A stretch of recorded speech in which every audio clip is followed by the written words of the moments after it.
Economia que importa. Nova Manhã. 6h57, Marcela Kawauchi com a gente, economista-chefe da Lifetime Gestora de Recursos, todas as quintas-feiras. Marcela, bom dia, bem-vinda. E hoje vamos falar de economia e popularidade, no caso do atual presidente Lula. Bom dia, Michele, bom dia a todos que estão nos ouvindo, tanto em São Paulo quanto em Brasília, no país todo. Pois é, como eu sempre falo aqui, né, a economia está em tudo, está na popularidade do presidente, está no jeito que a gente se relaciona com as coisas, e eu trouxe esse assunto aqui porque na última semana, né, a gente teve várias notícias ali em relação à queda da popularidade do presidente atual. E eu lembrei de uma coisa que os economistas ali sempre comentam. No começo dos anos 90, das pessoas que trabalhavam ali com o presidente Bill Clinton, quando ele era candidato, dizia ali para as pessoas da campanha, né, para as pessoas que trabalhavam no marketing da campanha, de uma forma inclusive grosseira, dizia assim: é a economia estúpido. O que ele queria dizer é o seguinte, que para o americano médio ali, votar no presidente novo, era a economia que colocava ali esse voto, né? Era a economia que incentivava esse voto. Claro que de uma forma grosseira, mas era assim, é assim que a frase foi repetida inúmeras vezes. E desde então, tanto os políticos quanto as pessoas que trabalham ali para entender por que a popularidade de um determinado político sobe ou desce, relacionam isso com a economia.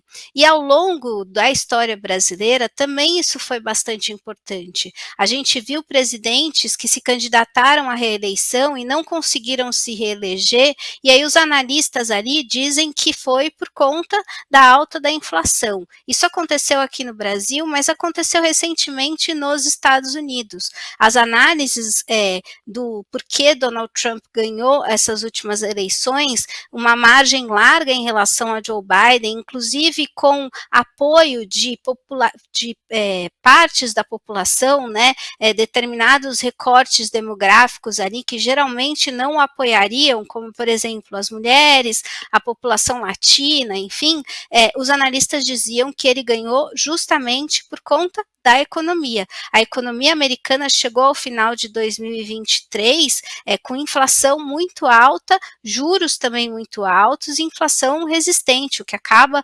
pegando no consumidor. Então a economia acaba sim tendo grande relevância na popularidade. E aí voltando de novo para as notícias da semana passada e sobre os impactos da economia na popularidade do presidente atual. O que a gente teve desde o final do ano passado?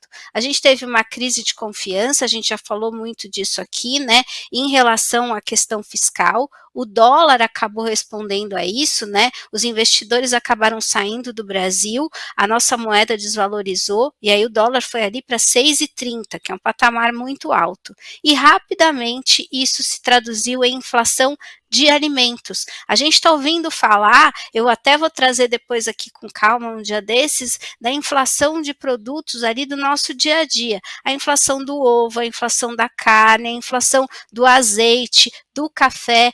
Isso acaba pegando muito forte na confiança do consumidor. A gente tem que lidar com a inflação de alimentos todos os dias quando a gente vai ao supermercado e principalmente a população de renda mais baixa se depara com uma inflação de alimentos alta e não tem para onde fugir, né?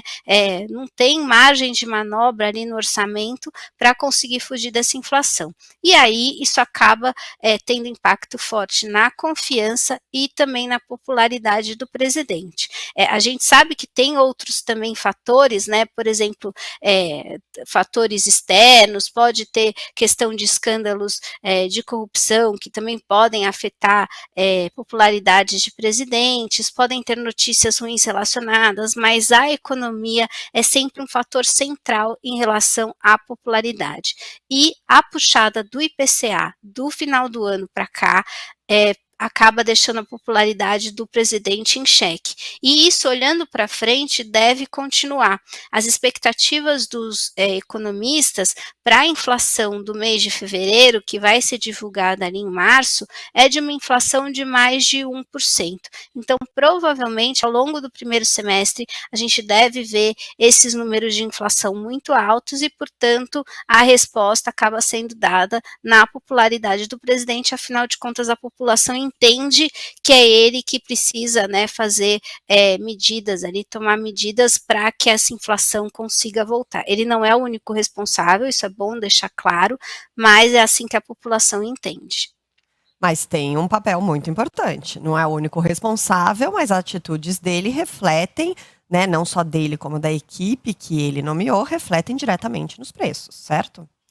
Exatamente, a equipe que ele nomeou que tem grande responsabilidade de tentar baixar os juros, e vale lembrar que a puxada do dólar do ano passado para cá tem muito a ver com a forma como o governo federal estava conduzindo a questão fiscal, né? Então, a fuga dos investidores ou a atração de investidores para o Brasil também tem muito a ver com a forma como o governo federal lida com as instituições do país. Então, é sempre importante dizer, né, que a inflação tem vários fatores, mas certamente o governo federal pode tomar medidas para resolver essa questão. Muito bem, Marcela Kawauchi, sempre trazendo aqueles assuntos da economia que importa e que a gente tem que ficar atento. Obrigada, Má, até semana que vem. Até semana que vem, um bom fim de semana para todo mundo que está chegando.